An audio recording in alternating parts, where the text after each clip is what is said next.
Hello दोस्तों, मैं शत्रुघ्न कुमार आप सभी का अपने चैनल डीजे वेदा में एक बार फिर से बहुत बहुत स्वागत करता हूं।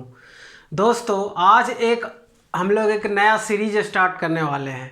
इस सीरीज में पूरा बिहार बोर्ड का 10th क्लास का हम लोग रसायन शास्त्र पूरा कंप्लीट करेंगे। उसमें पूरा सिलेबस को पढ़ेंगे और पूरे हिंदी में पढ़ेंगे दोस्तों, ताकि आप लोगों को कोई दिक्कत ना हो अगर आप लोग हिंदी से तैयारी कर रहे हो। तो इस लेक्चर सीरीज में दोस्तों जो हिंदी से पढ़ने वाले हैं उनका पूरा ख्याल रखा जाएगा, पूरा हिंदी में पढ़ाया जाएगा। और सबसे इंटरेस्टिंग चीज़ है कि ये फ्री ऑफ कॉस्ट होगा और आप लोग को पूरा पढ़ाया जाएगा और इसके साथ ही आप लोग को पूरा सिलेबस कंप्लीट कराया जाएगा।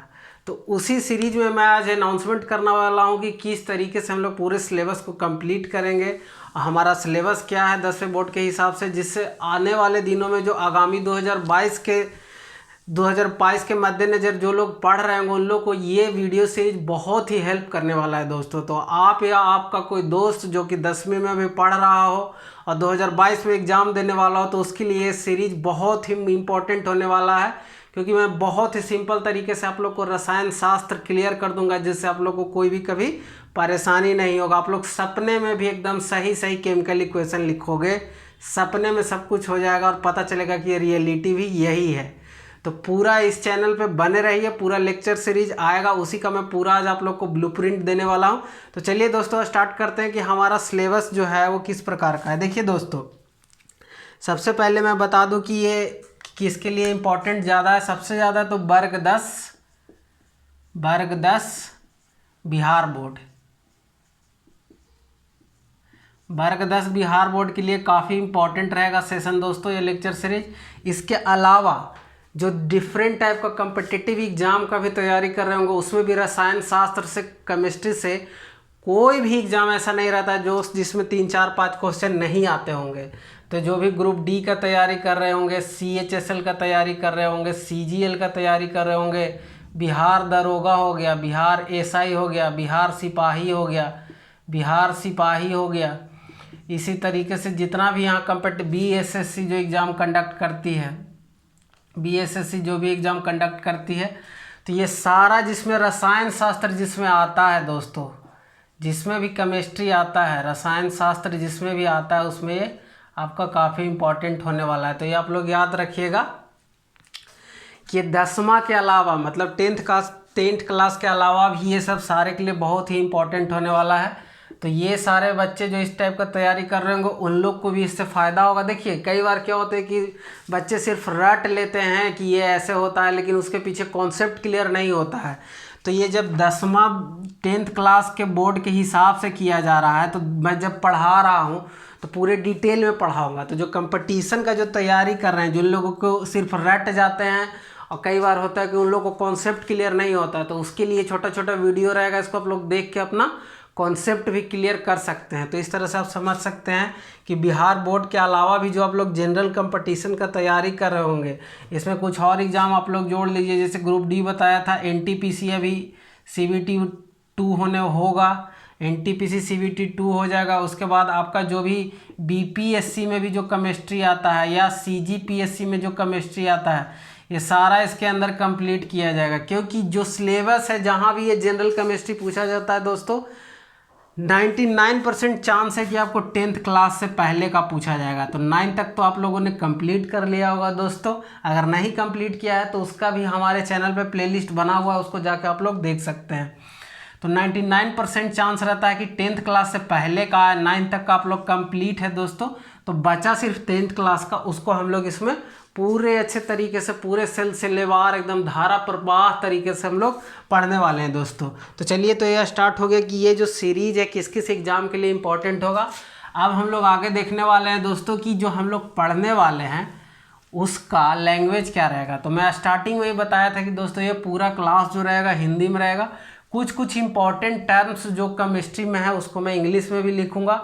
अगर आप यही क्लास पूरा सिलेबस इंग्लिश में पढ़ना चाहते हैं तो हमारे चैनल पे जाइए, 10th क्लास का NCERT के हिसाब से मैंने वहाँ पे पूरा इंग्लिश में पढ़ा रखा है। तो इंग्लिश वालों के लिए ऑलरेडी वीडियो वहाँ पे अवेलेबल है, हमारे चैनल पे प्लेलिस्ट बना हुआ है, उसमें अवेलेबल है। लेकिन बहुत सारा ऑनलाइन में भी और ऑफलाइन में भी बच्चे मेरे से रिक्वेस्ट कर रहे थे कि सर बिहार बोर्ड के हिसाब से पूरा हिंदी में बताइए, हिंदी में लिख के पढ़ाइए। मैंने उसमें इंग्लिश में लिख कर पढ़ाया, तो बहुत सारे लोगों को उसके साथ मतलब कंफर्टेबल नहीं है, उससे वो आरामदायक उन लोगों के लिए नहीं है कि वो उन लोग इंग्लिश में पढ़ पाएँ। तो बहुत ज़्यादा डिमांड आने के बाद मैंने सोचा कि अब क्यों ना मैं 10th क्लास का बिहार बोर्ड के हिसाब से हिंदी में आप लोगों का सिलेबस कंप्लीट करा दूं। तो इसी के मद्देनज़र जब बहुत ज़्यादा मेरे को डिमांड आया, तो मैं ये अभी आपका ये लेक्चर सीरीज, लेक्चर सेशन जो आपको मन आता है बोलिए, उससे कोई फ़र्क पड़ने वाला नहीं है। मेरा मोटो है कन्फ्यूजन से कंसेप्ट तक। तो जो भी आपका कन्फ्यूजन है केमिस्ट्री में, वो सारा इस लेक्चर सीरीज में जब आप अंत में देखिएगा तो आपको पता चलेगा कि कोई कन्फ्यूजन नहीं है। हम लोग सब सीख चुके हैं, बहुत आसानी से, बहुत धीरे धीरे चल के आराम से पढ़ेंगे। तो चलिए हम लोग आज सबसे पहले जानते हैं कि सिलेबस में क्या है। देखिए दोस्तों, लगभग 6 चैप्टर है जिसको हम लोग पूरे सिलसिलेवार ढंग से पढ़ेंगे। उसमें सबसे पहला रासायनिक अभिक्रिया एवं समीकरण। सबसे पहले क्या है दोस्तों, सबसे पहले रासायनिक अभिक्रिया एवं समीकरण। रासायनिक अभिक्रिया एवं समीकरण, ये आपका सबसे पहला हो जाता है दोस्तों, रासायनिक अभिक्रिया एवं समीकरण। ठीक है दोस्तों, तो सबसे पहला जो चैप्टर है दोस्त, उसमें लोग पढ़ेंगे रासायनिक अभिक्रिया एवं समीकरण।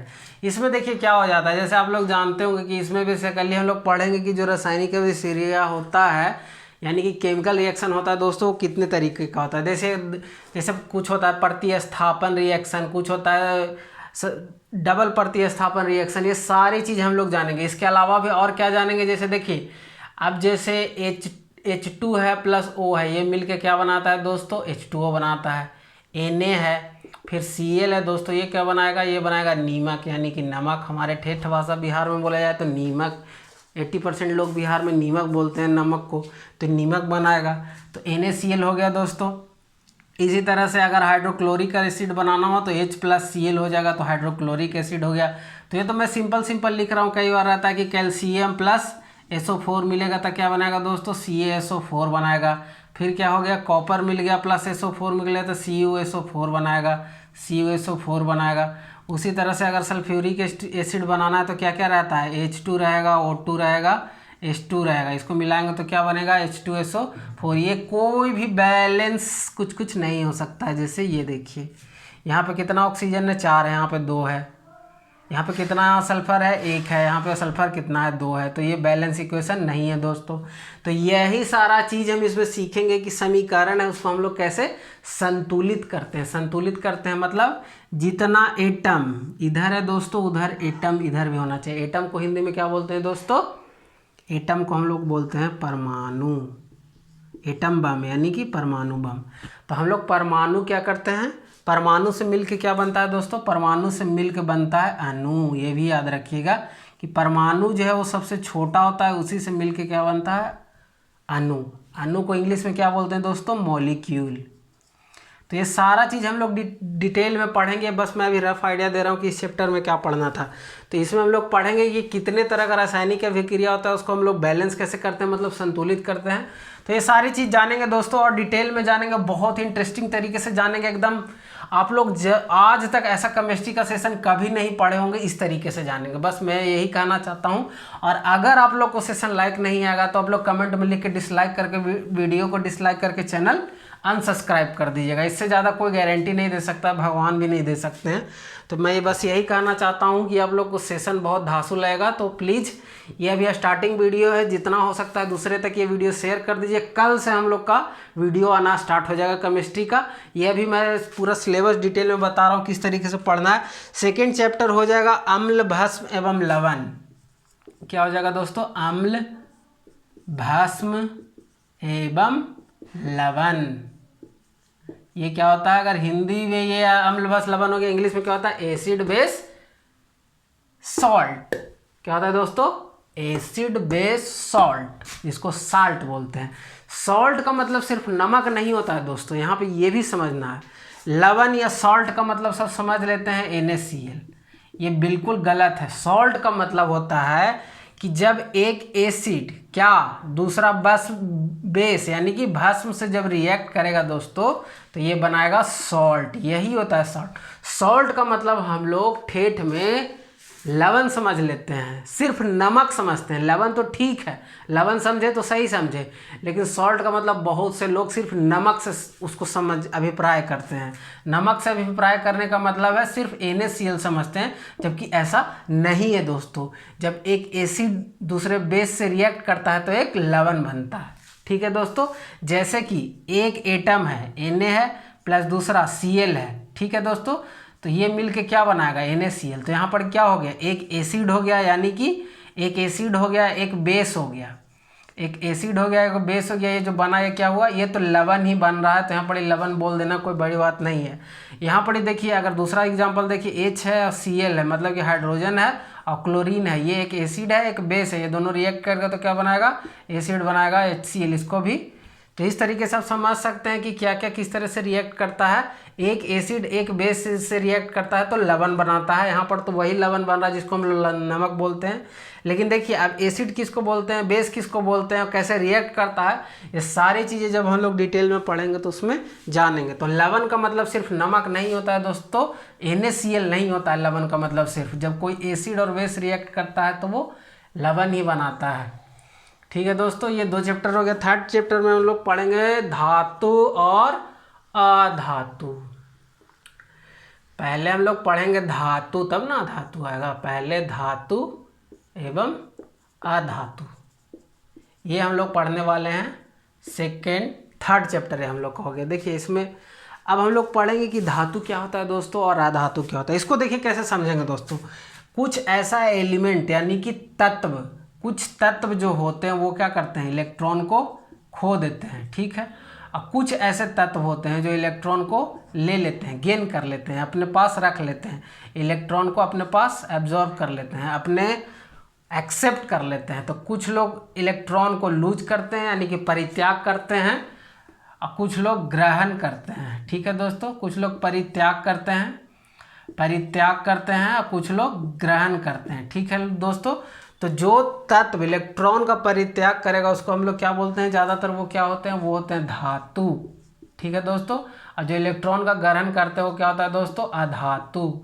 इसके अलावा बहुत सारा और इसका कैटेगराइजेशन है, वो सब सारा हम लोग डिटेल में पढ़ेंगे। तो ये धातु अधातु हो गया। इसके बाद चलिए देखते हैं दोस्तों कि क्या इसके बाद है, हम लोग पढ़ेंगे कार्बन एवं इसके यौगिक। इसके बाद हम लोग क्या पढ़ेंगे दोस्तों, 4th चैप्टर हम लोग का हो जाएगा कार्बन और इसके यौगिक, कार्बन एंड इसके यौगिक, कार्बन और इसके यौगिक। यानी कि इसको इंग्लिश में क्या बोलेंगे दोस्तों अगर जानना चाहते हैं तो, क्योंकि इंग्लिश भी जानना कई बार जरूरी हो जाता है। Carbon and its compound. देखिए दोस्तों इसमें हम लोग पढ़ेंगे कि दुनिया में जितना एलिमेंट है उसमें सबसे ज़्यादा कौन कंपाउंड बनाता है दोस्तों, कार्बन बनाता है। इसीलिए कार्बन को क्या बोला जाता है, सार्वभौमिक। सार्वभौमिक लिख लीजिए, सार्वभौमिक मतलब कि यूनिवर्सल एलिमेंट यानी यूनिवर्सल तत्व। यूनिवर्सल तत्व का होता है जो मतलब बहुत सारे कंपाउंड में विद्यमान हो यानी कि प्रेजेंट हो, उसको हम लोग सार्वभौमिक बोलते हैं। तो कार्बन और इसके यौगिक के बारे में पढ़ेंगे, इसमें डिटेल में जानेंगे कि कार्बन कितना प्रूफ होता है, ये 4 बॉन्ड ही क्यों बनाता है, ये 4 इलेक्ट्रॉन लूज क्यों नहीं कर सकता है, ये सारी चीज़ें डिटेल में जानेंगे। मैंने गारंटी दे दिया है कि इसके बाद आप लोगों को कोई कन्फ्यूजन नहीं रहेगा, बशर्ते आप लोग को पूरा लेक्चर अच्छे से अटेंड करना होगा। वीडियो को 2 गुना और 4 गुना करके नहीं देखना है, बिल्कुल नॉर्मल स्पीड में अच्छे से देखते जाना है। इसके बाद हम लोग पढ़ेंगे तत्वों का वर्गीकरण। तत्वों का वर्गीकरण पढ़ेंगे दोस्तों। तत्वों का वर्गीकरण में हम लोग पढ़ेंगे कि देखिए अब तत्व है तो उसको जो पीरियोडिक टेबल आप लोगों ने इस टाइप का देखा होगा, अगर नहीं है तो जाकर खरीद लीजिए, 10-20 रुपये में आता है। तो ऐसे ऐसे देखिएगा कि कुछ लंबवत लाइन होता है, कुछ उदग्र होता है, कुछ क्षैतिज रूप से होता है। तो ये इसमें जैसे यहाँ पे हाइड्रोजन हो गया, हीलियम हो गया, लिथियम हो गया, इस तरह से जो भी सजाया गया है वो किस गुण के आधार पर सजाया गया, पहले सबसे स्टार्टिंग में कैसे सजाया गया था, मतलब उसका क्रमिक विकास कैसे हुआ है दोस्तों, ये सारी चीज़ें हम लोग डिटेल में पढ़ेंगे। जैसे हम लोग का क्रमिक विकास कैसे हुआ, पहले लोग जंगल में रहते थे, कपड़ा नहीं पहनते थे, उनके शरीर पर बड़ा बड़ा बाल होता था, फिर अभी बाल गिर गया, शरीर का भी बाल गिर गया, माथे का भी बाल गिरता जा रहा है। तो इस तरह का चीज़ है कि किस तरह से टाइम के साथ चेंजिंग आया और अभी जो वर्गीकरण है उसका क्या मूलभूत सिद्धांत है। तो यह सारा चीज़ हम लोग इस वीडियो में जानेंगे दोस्तों, जब ये पढ़ेंगे तो उसमें जानेंगे, ठीक है। तो ये हो गया तत्वों का वर्गीकरण, तत्वों का वर्गीकरण एवं आवर्त सारणी, ठीक है दोस्तों। ये चैप्टर का डिटेल नाम है तत्वों का वर्गीकरण एवं आवर्त सारणी,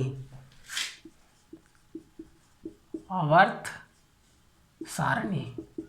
तो ये हम लोग डिटेल में इसमें पढ़ेंगे जब इसको जानेंगे।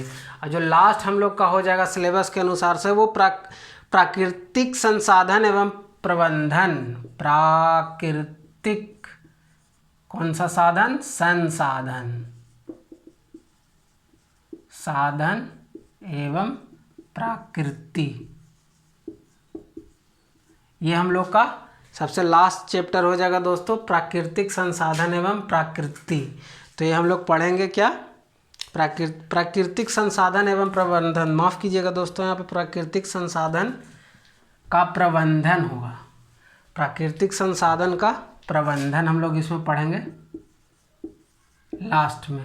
कि जो भी हम लोग को जैसे आप लोग ज्योग्राफी में पढ़े होंगे कि संसाधन किसको बोलते हैं, तो हम लोग को जो भी संसाधन मिला, कोई भी ऐसा चीज़ जो आप लोग का काम आसान बनाए, जो हम लोग जिसको यूज करें, जैसे ये पेन है, तो पेन भी एक संसाधन है। कैसे, क्योंकि इसका हम लोग लिखने में यूज कर रहे हैं। बल्ब जल रहा है, ये भी एक संसाधन है। हर चीज़ मैं ये पहन के रखा हूँ, ये भी एक संसाधन है। कपड़ा भी एक संसाधन है। जो हम लोग को यूज में जो हमारा काम आसान बना है, वो सबको हम लोग क्या बोलते हैं, संसाधन। तो प्राकृतिक जो संसाधन हम लोग को प्रदत्त है, यानी कि जो दिया गया है, उसका हम लोग कैसे प्रबंधन करें कि आने वाले दिनों यानी मैक्सिमम टाइम तक हम लोग उसको यूज कर पाएँ। तो ये हो गया हमारा क्या, पूरा सिलेबस हो गया डिटेल में। इसको हम लोग पढ़ेंगे एक एक चैप्टर करके, और इसमें कोई भी कन्फ्यूजन नहीं आएगा।